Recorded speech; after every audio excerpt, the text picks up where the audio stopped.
सर्वप्रथम सर्वांना श्री स्वामी समर्थ. फक्त एका रात्रीतच तुम्ही श्रीमंत होऊ शकता. फक्त काही अशा गोष्टी आहेत, काही असे उपाय आहेत ज्याने तुमच्या घरात असलेली गरिबी किंवा आजार, कटकटी, निगेटिव्ह ऊर्जा सर्व काही दूर होणार आहे. फक्त मी आज व्हिडिओत जे काही तुम्हाला सांगणार आहे ती अगदी लक्षपूर्वक ऐका आणि ज्यांना कुणाला हा व्हिडिओ हवा असेल त्यांना व्हॉट्सअपला जाऊन शेअर करा. बघा, आपण सामान्य माणसं आहोत, परंतु आपण सामान्य माणसं आहोत पण काही श्रीमंत लोकांकडे पहा, त्यांचं रहनसहन पहा, त्यांची वागणूक पहा काय असते.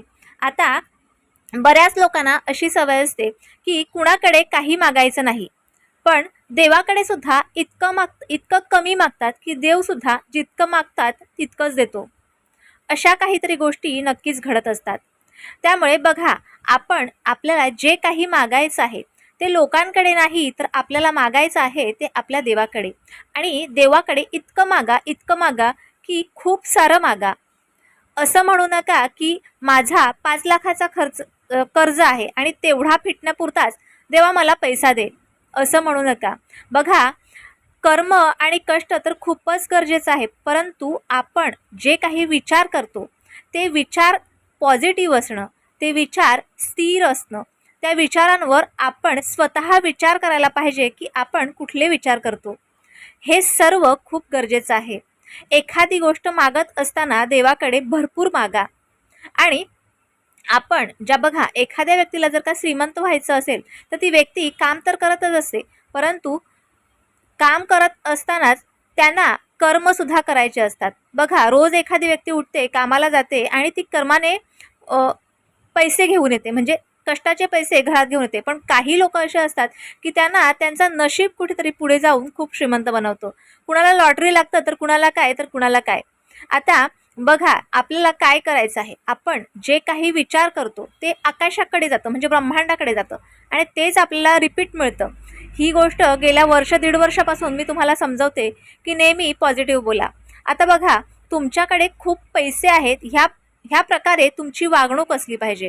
म्हणजे माझ्याकडे खूप पैसे आहेत, मी खूप श्रीमंत आहे, माझं छानपैकी घर आहे, अशा सगळ्या गोष्टी तुम्ही विचार करा. आणि त्याचप्रमाणे राहणीमान तुमचं असायला पाहिजे. अगदी कसं तरी राहणीमान असेल तर तुम्हाला देवसुद्धा कसं तरीच ठेवेल. त्यामुळे राहणीमान हे टापटीप हवं, राहणीमान हे श्रीमंतासारखं असावं. ज्या वेळेला तुम्ही तुमची वागणूक बदलाल त्यावेळेला ब्रह्मांडात तुम्ही तेच सोडाल जे तुम्हाला हवं आहे. म्हणजे तुमची वागणूक बदलेल, तुमची विचारसरणी बदलेल. ज्या वेळेला तुमची विचारसरणी बदलेल, तुम्ही खूप श्रीमंतासारखे वागाल, श्रीमंतासारखे राहाल, त्यावेळेला तुम्हाला देव कुठून ना कुठून तरी पैसा देईल. कष्टाला पर्याय नाही, परंतु तुमचे विचार करण्यासाठी पर्याय आहे. तुम्हाला निगेटिव्ह विचार करायचे नाहीत. नेहमी असं म्हणू नका माझ्या घरात एक आजार आहे आणि तो जातच नाही, काय करू. आणि मग शेवट तुम्ही जे काही बोलाल ते तुम्हाला देव तसंच देईल. एक आजार आहे पण तो जातच नाही. तुम्ही असा विचार करा की माझ्याकडे आलेला आजार हा लांब गेलेला आहे, माझ्याकडे खूप पैसा आहे, मी खूप श्रीमंत आहे, माझं मोठं घर मी घेतलेलं आहे, मला ह्याच महिन्यात ॲपलचा मोबाईल घ्यायचा आहे किंवा ह्याच महिन्यात मला एक लॉटरी लागलेली आहे. असा तुम्ही काहीही विचार, अगदी तो दिवस, ती तारीख तुम्ही नक्की करा की ह्या दिवशी मला हे सगळं काही मिळणार आहे. शिवाय आपण बघा, बरेच लोक घरात असतात, आपल्यासाठी खूप काम करतात. आपली आई असते, आपले वडील असतात, आपला नवरा असतो, बायको, असं खूप लोक असतात. आपण सगळे एकत्र राहतो आणि एकमेकांसाठी खूप काहीतरी करत असतो, परंतु थँक्यू कधीच कोणाला बहुतेक लोक सांगत नसतात. बघा, एखादा पुरुष जर पुढे जात असेल तर त्याच्या पाठीमागे त्याच्या बायकोची खूप मेहनत असते. कारण तो पुरुष जर कमवण्यासाठी बाहेर निघाला तर त्याची बायको घर सांभाळत असते, संसार सांभाळत असते. तर त्या नवऱ्याने बायकोला थँक्यू म्हणायला पाहिजे, बायकोने नवऱ्याला थँक्यू म्हणायला पाहिजे की तो बाहेर जाऊन आपल्यासाठी पैसा उभा करतो. शिवाय देवाला तुम्ही नेहमी थँक्यू सांगत चला, काय की माझ्याकडे भरपूर पैसा आहे, मी खूप श्रीमंत आहे, किंवा जे काही असेल ते, किंवा जे आहे त्यासाठी थँक्यू म्हणा. बघा, थँक्यू, आभार हे आपल्या जीवनात एक शब्द हा ठेवून द्या जो नेहमी तुम्ही वापरत असाल. इतरांसाठी तुम्ही वापरता परंतु घरच्यासाठी वापरत नसाल तर तसं होऊ नये. आपल्याकडे खूप पैसा आहे, आपण खूप श्रीमंत आहोत, आपल्या घरातले सर्व आजार गेलेले आहेत, निगेटिव्ह ऊर्जा गेलेली आहे, घरातल्या कटकटी गेलेल्या आहेत, मी गरिबीतून श्रीमंत झालेलो आहे, असा विचार तुम्ही करत चला. बघा, एका रात्रीत नाही पण तुम्ही काही दिवसातच नक्कीच श्रीमंत व्हाल, कारण तुम्ही तुमची विचारसरणी आहे ती श्रीमंतासारखी केली आणि तेच ब्रह्मांड तेच देईल जे तुम्ही विचार केलात. तुमच्याकडे भरपूर पैसा आहे तर ब्रह्मांड तुम्हाला कुठून ना कुठून तरी भरपूर पैसा देईल.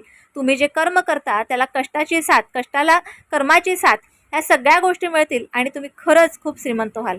तर आज कुठलाही उपाय नाही, फक्त तुमची विचार करण्याची विचारसरणी बदलायची आहे.